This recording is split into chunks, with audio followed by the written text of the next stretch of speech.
Hello guys! Welcome back again dito sa aking YouTube channel. So for today's video, so ngayon guys ay mag-share ako sa inyo ng tips and idea kung ano-ano ba ang mga item na mabenta sa sari-sari store.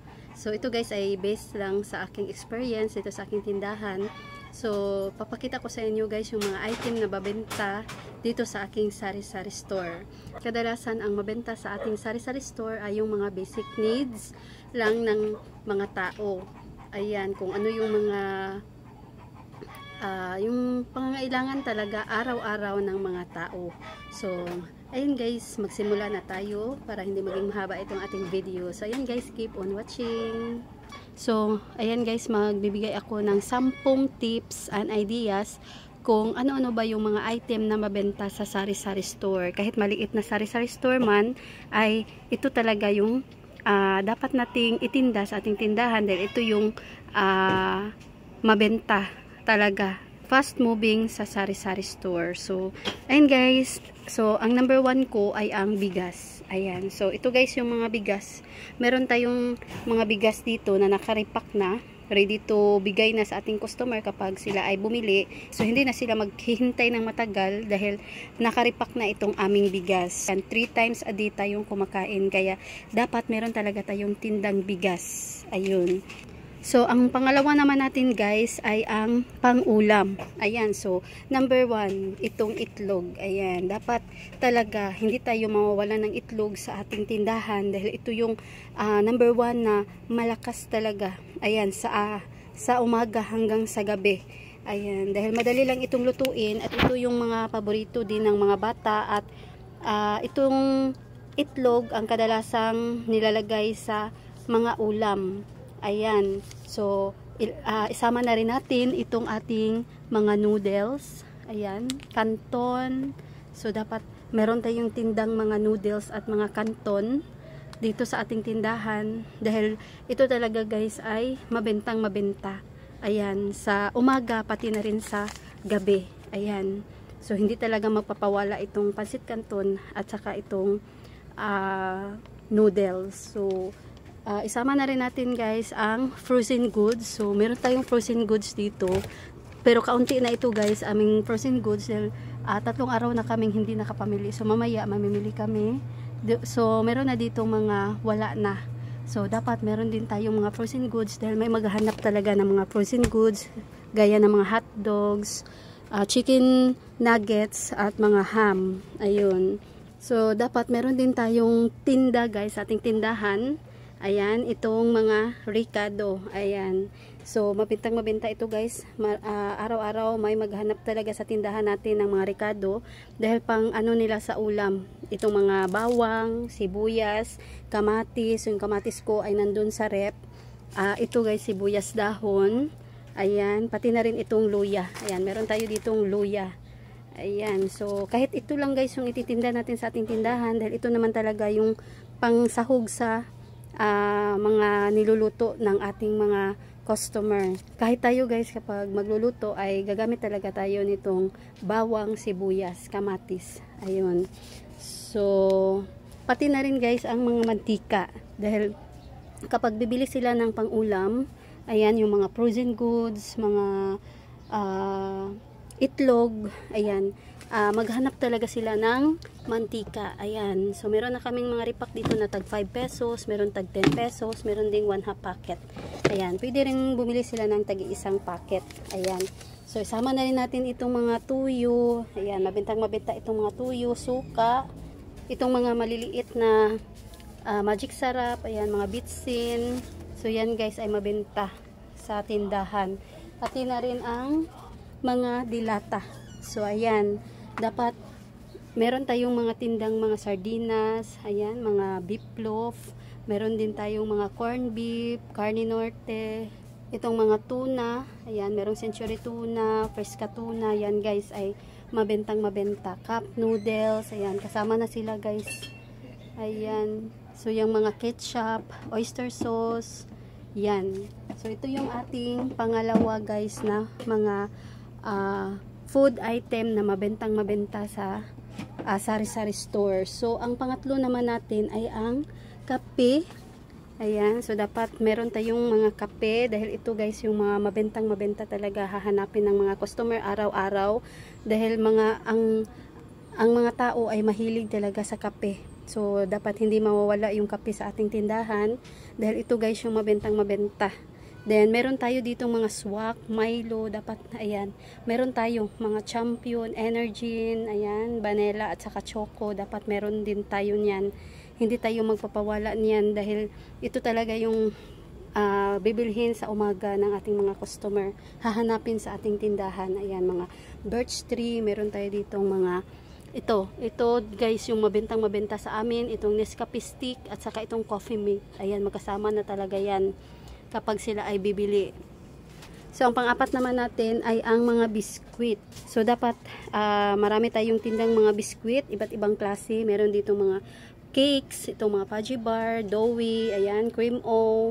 So, ito guys, kahit anong biskwit, ayan, magtinda tayo. So, ang napakalakas na biskwit dito sa amin, itong mga fita, ayan, mga kombi, itong mga Hansel.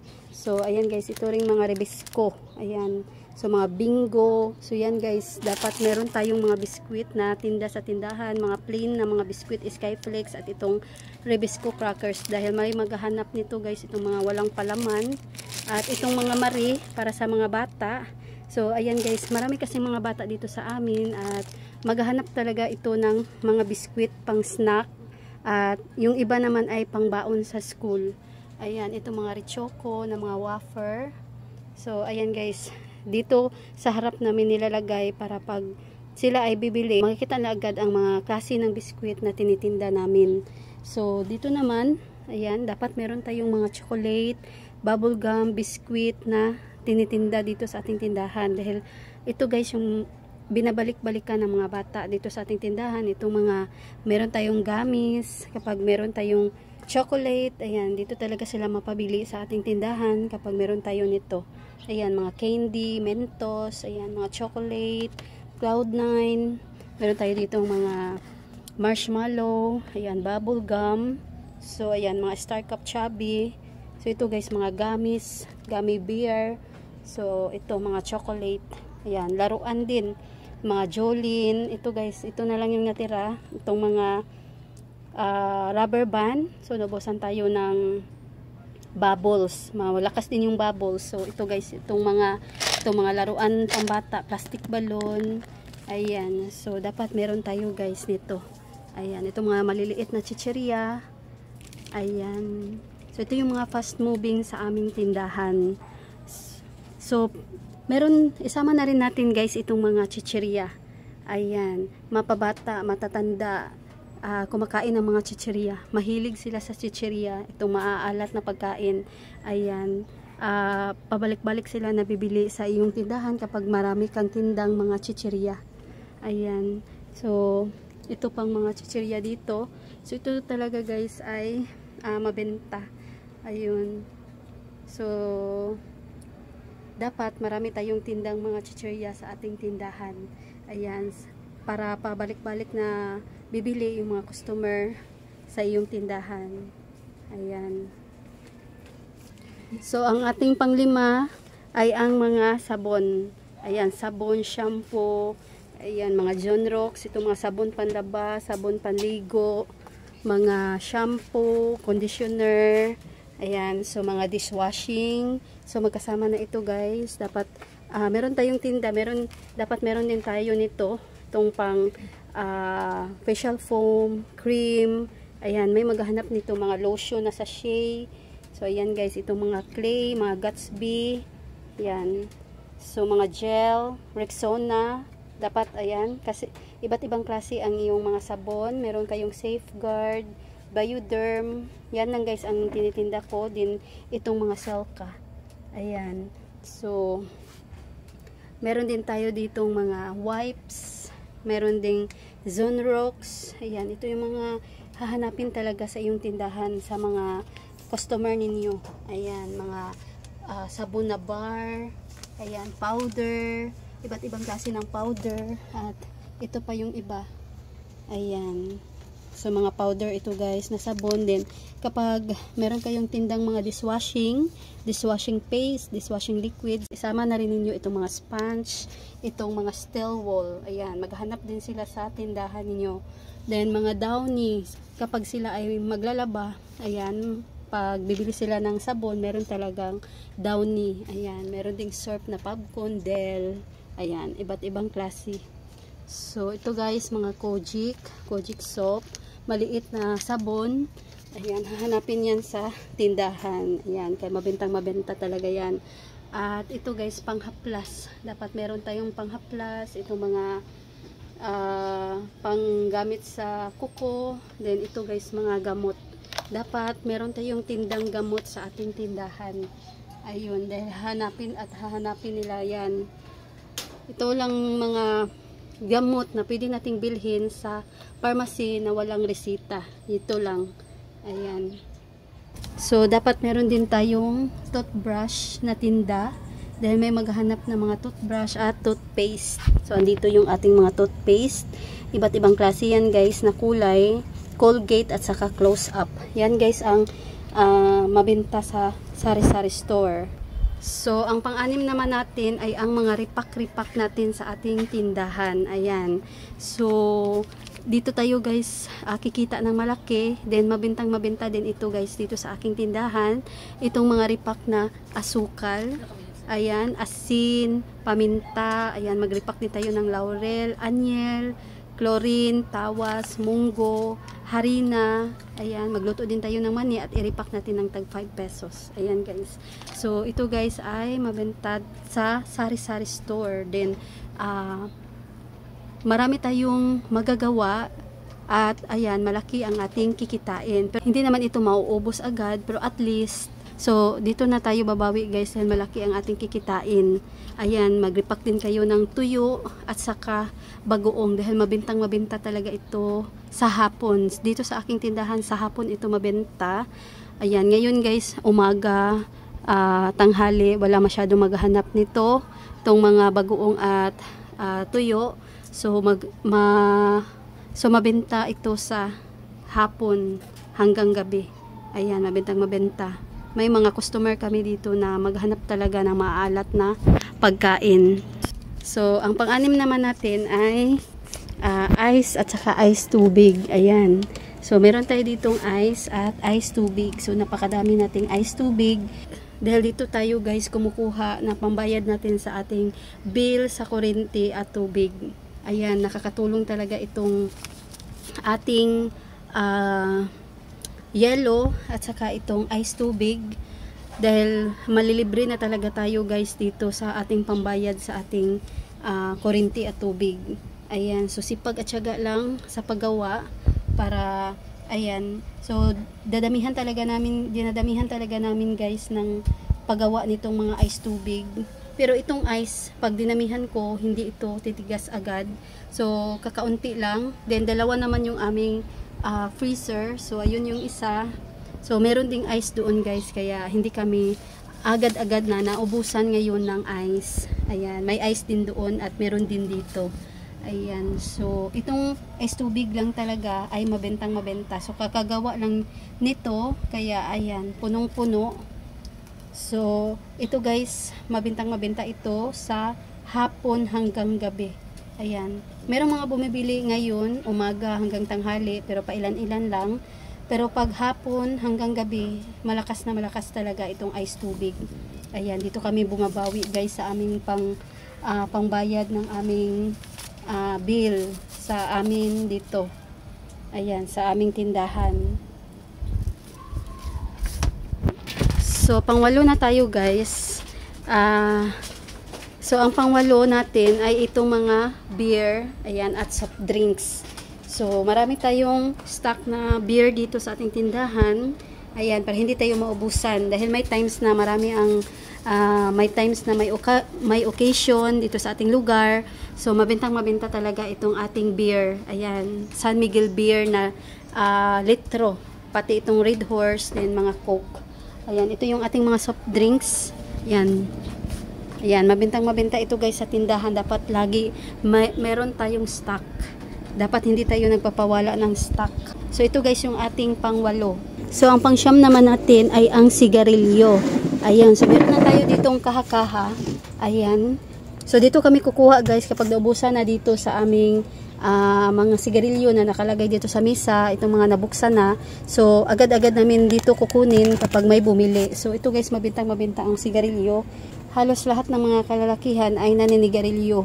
Ayan, pera na lang sa mga hindi naninigarilyo, pero kadalasan talaga guys ang mga kalalakihan ay naninigarilyo, kaya ito yung mabenta sa ating tindahan.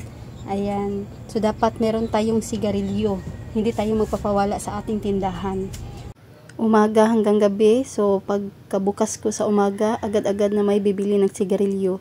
Ayan, malakas talaga itong sigarilyo dahil pag katapos nilang kumain, magkape, ayan, so ang susunod talaga ng hahanapin ay ang sigarilyo. Kaya lagi tayong may stock dahil ito ay pinakamabenta sa ating tindahan. So ito yung panghuli natin guys ay ang GCash. Ayan, GCash at load. So dito sa amin guys, marami ang nagpapa-cash in, marami din ang nagpapa-GCash. So dapat meron tayong GCash sa ating tindahan. Then meron din tayong nakatabi na puhunan para pag may magpapa-cash out, meron tayong cash.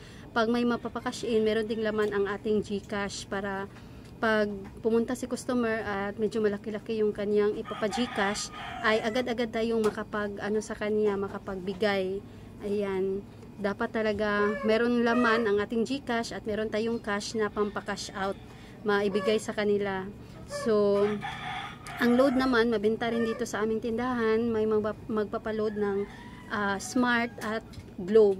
Ayan, dahil yung iba, gagamit ng pang data, ayan, maglalaro sila. Then meron namang gagamit ng pang tawag, pang text, yung Unli. Ayan, so yan guys, yan talaga ang mabenta sa tindahan. So dapat meron tayo niyan. So dapat meron tayo nitong mga binabanggit ko para kumita ang ating tindahan at babalik-balikan ng ating customer. Ayan, so ayan lang guys, ito yung tips ko sa inyo, tips and ideas. Dahil ito guys yung experience ko sa aking tindahan. Ito yung mga ko guys na mabili sa aking tindahan. So hindi ko pala nabanggit guys yung mga isa rin sa mabenta sa aking tindahan ay ang mga swakto na Coke, mga maliliit na Coke nakalagay dito sa aming chiller. Ayan, mga juice. Ayan, magbenta rin kayo ng mga Yakult, ayan, mga Chucky. So ayan, malakas yan sa tindahan, sa sari-sari store. Yan ang mga paborito ng mga bata. Ayan, meron ding iba na binabaon ito sa school. Ayan, yung mga tubig, mabenta rin yan guys, yung 100, yung 1 litro na tubig. Ayan, mabenta dito sa amin. So yan lang guys, ito lang yung share ko sa inyo ngayon. Ayan, wala kasing masyadong customer, wala masyadong bumibili ngayon. Time check tayo. So ngayon guys ay 11:41 na ng tanghali dahil siguro may pasok ngayon. Ngayon ay Wednesday, January January 7. Ayan, medyo matumal dahil paisa-isa lang yung mga bumibili dahil may pasok ngayon guys. Siguro yung mga yung mga bata ay nasa school nila, kaya wala masyadong mga bata ngayon na pabalik-balik dito sa amin. So ayan lang guys, dito ko na lang tatapusin itong aking video for today. So sana ay nagustuhan ninyo. So ayan guys, thanks for watching.